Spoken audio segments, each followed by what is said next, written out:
वरुणाथ जय आकांक्षित राजवेलवती पिता माता अधपति रणवे पटन दियमति तपेदपति गुरुनाथ जाओ पथे मूर्ख पुत्र न हो वंशचंद्र वार मूर्ख पुत्र टके राहु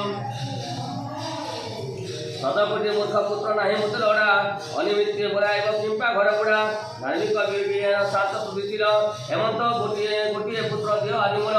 ज्ञानवंत हो एक पुत्र जा कहूँ धर्म बड़े वंश को उज्जवल कराऊँ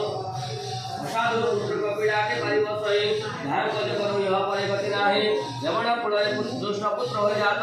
ये पर रमणी थारे वही आसक्त जो नारी दिए पर पुरुष मन क्रोधर खाई जे विचार ज्ञान राजा करे जो मंत्री बहिताय हिंसा वर्षा काल में धान कहे जीवन वर्षा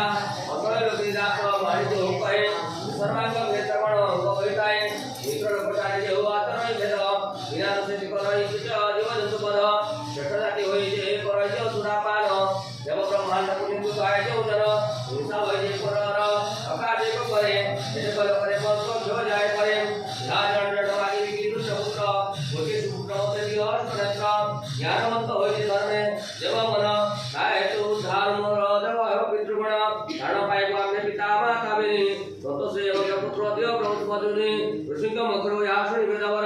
बोले से परिपुत्र होई तुमर एदको संसमन विकारी देश शपथ व्रत मात्र हेव तायुष तदंते पदंति जे वैधा वैधात्रा सुन सर्व प्राणी